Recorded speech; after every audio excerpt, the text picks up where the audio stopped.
اعوذ باللہ من الشیطان الرجیم بسم اللہ الرحمن الرحیم واعبدوا اللہ ولا تشرکوا بہ شیئا وبالوالدین احسانا وبذی القربى والیتامى والمساکین والجار ذی القربى والجار الجنب والصاحب الجنب وابن السبیل وما ملكت ايمانكم ان اللہ لا يحب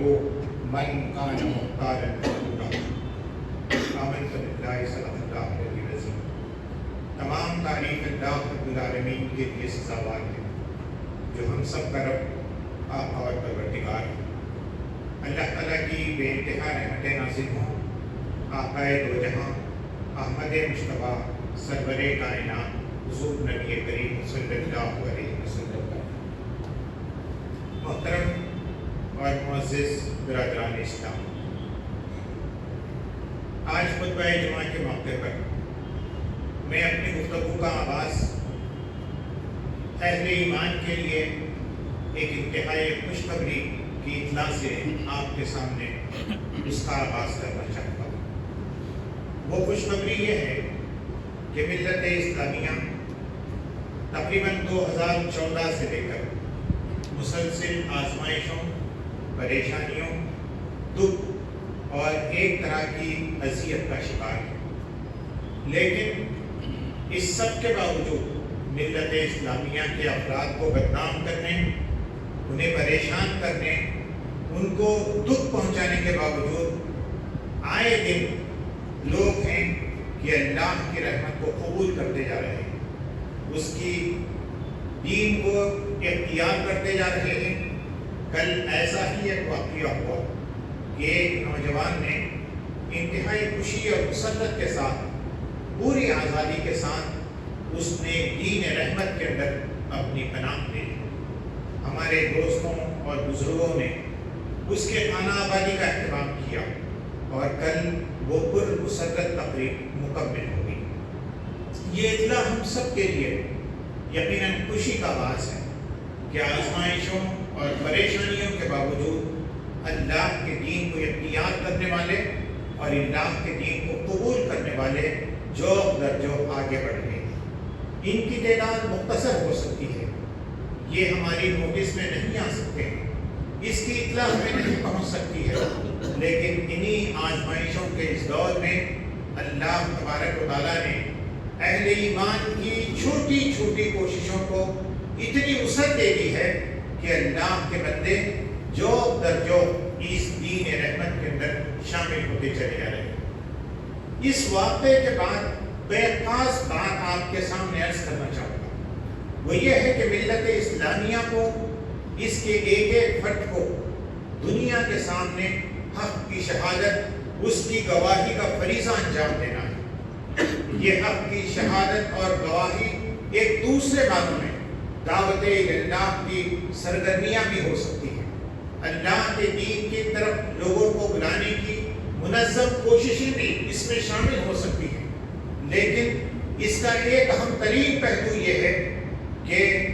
ہم اپنے کردار سے، ہم اپنے اخلاق سے، ہم اپنے برتاؤ سے اسلام کا جیتا جاگتا نمونہ بن کر، ایک منظم کردار بن کر اس دنیا کو دکھلائیں۔ لوگ ہمارے اخلاق کو دیکھیں، ہمارے کردار کو سنیں، ہماری گفتگوؤں کو سنیں، ہمارے رویے اور برتاؤ کو دیکھیں، پھر ان کے اندر اس دین حق کی طلب اور اس کی خواہش ان کے دلوں کے اندر انگڑائیاں لینے لگے۔ وہ جاننے کی کوشش کریں کہ یہ کون لوگ ہیں جو ہمارے ہی درمیان رہتے ہیں،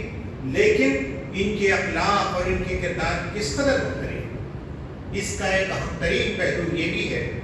کہ جہاں انفرادی طور پر ہم بااخلاق بنیں، انفرادی طور پر انڈیویجولی حیثیت میں اکیلے ہم قرآنی کردار کے مالک بنیں، ہم اسلام کے بہترین ماننے والے بنیں، وہی ہمارے لیے یہ بھی ضروری ہے کہ ہماری اجتماعی زندگی، ہمارے اجتماعی ادارے، ہمارے اجتماعی کام کرنے کے طریقے اسلام کے کردار کو بہترین انداز میں لوگوں کے سامنے پیش کریں۔ ہماری مختلف جماعتیں، ان جماعتوں سے وابستہ احباب، ہمارے مختلف ادارے جو مختلف خدمت خلق کے کاموں، رفاہی کاموں کے اندر لگے ہوئے ہیں، وہ سب اس بات کی کوشش کریں کہ ان کے رویے سے، ان کے برتاؤ سے اسلام کی شہادت کا فریضہ انجام پا سکے اور اسلام بہترین انداز میں لوگوں کے سامنے پا سکے۔ اسی سلسلے کی ایک کڑی جو ہم گزشتہ کئی دنوں سے آپ کے سامنے بیان کر رہے ہیں اور آپ کو ذہن نشین کرانے کی کوشش کر رہے ہیں، وہ یہ ہے کہ ہمارا جو سماجی ماڈل ہے، سوشل ماڈل ہے، وہ ایسا بنے کہ اس کو دیکھ کر اسلام کو جاننے، اس کو قبول کرنے کی تمنا انسانوں کے اندر انگڑائی لینے لگے۔ اس سماجی ادارے کا ایک بنیادی رکن، ایک بنیادی اکائی، اس تمدن کی پہلی سیڑھی وہ ہمارا پڑوس ہے۔ ہم سب محلوں کے اندر رہتے ہیں، ان محلوں کے اندر ہم برادران وطن کے درمیان رہتے ہیں، ان محلوں کے اندر ہم ملت اسلامیہ کے ماننے والے افراد کے درمیان رہتے ہیں۔ ظاہر سی بات ہے کہ یہ ہمارے پڑوس ہوتے ہیں، ہمارے دائیں جانب، ہمارے بائیں جانب، ہمارے سامنے،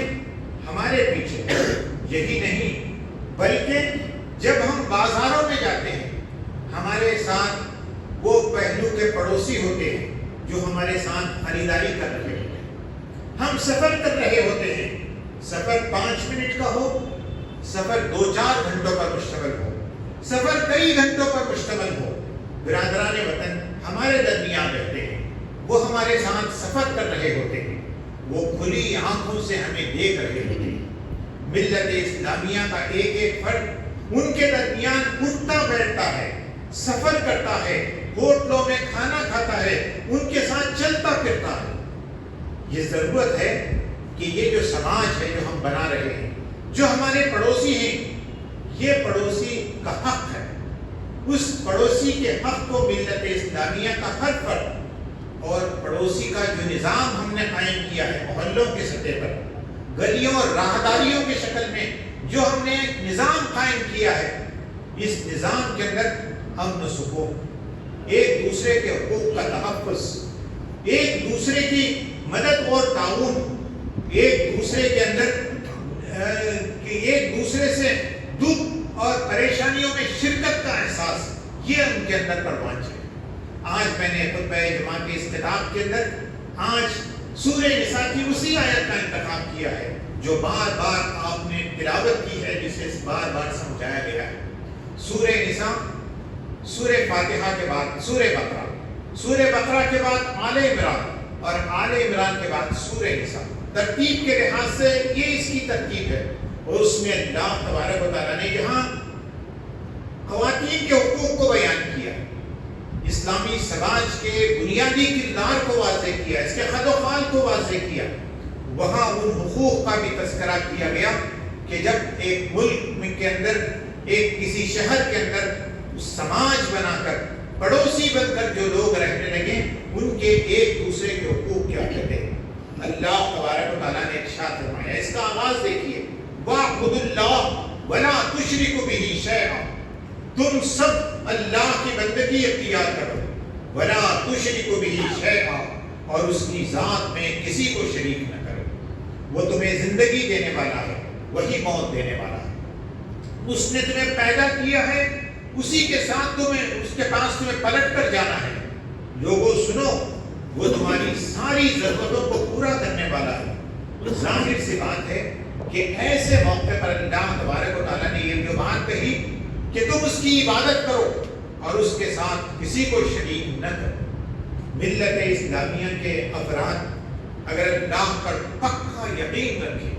اور اس یقین کے ساتھ لوگوں کے حقوق کو ادا کریں، اس کی ذات میں کسی کو شریک نہ کریں، تو ظاہر سی بات ہے کہ ان کا سماج، ان کا یہ معاشرہ، ان کی چھوٹی چھوٹی بستیاں لوگوں کے سامنے بندگی رب کا پیغام دیں گی۔ اتنا واسع پیغام